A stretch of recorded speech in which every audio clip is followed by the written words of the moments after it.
At the time, I thought that there were probably about 500, and it turned out that that was woefully low, that we have since then identified 4,600 Civil War veterans here at Greenwood Cemetery.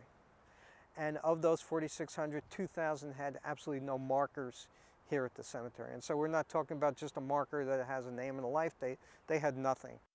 The 150th anniversary of the beginning of the Civil War is really a landmark in terms of an appropriate time to look back. These men sacrificed so much. Many sacrificed their lives on behalf of a cause really greater than themselves, and we think that it's worth honoring.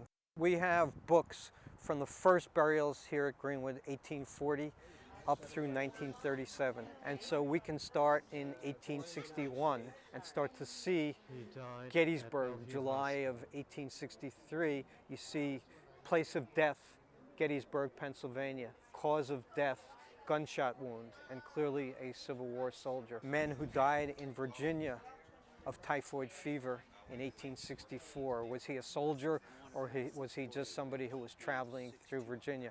And so then it's a matter of researching that and trying to sort that out.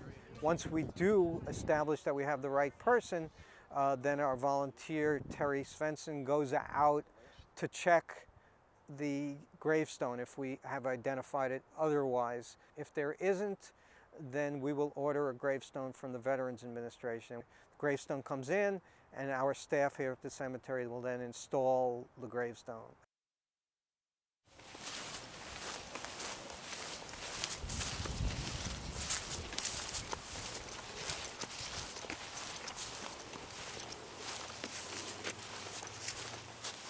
I've been around the world a number of times. I've been in all the best museums in the world.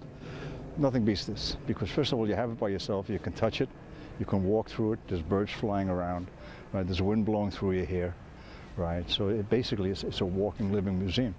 My role in the project is to search the grounds, looking to see what veterans should get a headstone from the Veterans Administration. They teach the generals, they teach, they teach one president. Sometimes they might teach the other president of the war. The big guys they teach. I find more pleasure in finding the small guys, the privates, the guys that have lost the history, and finding their stories, because it gives me a true indication of what happened. Well, I wouldn't say true, from my perspective, true of what happened to the day-to-day people during the war. As I got more personally involved with the veterans, let's say, and reading the stories and reading the smaller stories, it just overwhelmed me. People died. 600,000 people died in that war. A lot of them came here from Brooklyn. And if we can, bring back some memory, that's great, right?